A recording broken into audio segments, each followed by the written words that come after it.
மக்களே வணக்கங்க.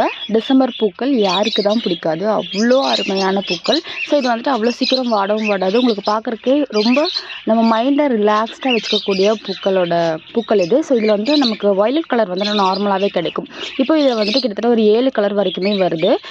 White, pink, magenta, அப்புறம் எல்லோ, அப்புறம் white and pink, white and violet கலந்த மாதிரி. ஸோ இந்த மாதிரி நிறைய கலர்ஸில் வந்து வருதுங்க இது. ஆனால் என்ன அப்படின்னா எல்லா கலர்ஸுமே ஒரே இடங்களில் கிடைக்குமா அப்படின்னா கொஞ்சம் டவுட் தான். நம்ம தேடி தேடி கலெக்ட் பண்ணுற மாதிரி இருக்கும். ஆனால் இது வந்துட்டு நம்ம எவ்வளோ ரிஸ்க் எடுத்தாலுமே அவ்வளோ ஒர்த் இந்த செடியை பொறுத்தளவில். நமக்கு இது வந்து டிசம்பரில் தான் யூஸ்வலாக பூக்கும். ஆனால் இப்போ செப்டம்பர்லேயே நிறைய பூக்கள் பூத்துக்கிட்டே இருக்குது. இது வந்துட்டு இன்னொரு பிங்க் கலர். இன்னும் பூக்கள் வைக்கல, ஆனால் நல்லா அடர்த்தியாக வளரக்கூடிய ஒரு ரகம் இது. நம்ம தரையிலலாம் வைக்கிறோம் அப்படின்னா ஒரு குட்டி புதர் மாதிரி அவ்வளோ நிறைய பூக்களோட அவ்வளோ நிறைய கிளைகள் வைக்கும். ஸோ இந்த சின்ன பேக்கில் தான் வச்சுருக்கேன். இதுலேயே பார்த்திங்கன்னா ஒரு 3-4 கிளைகள் வச்சு வருது. ஒரு சின்ன கட்டிங் வச்சாலுமே இது வந்து செடிகளை உற்பத்தி பண்ணிக்கலாம்.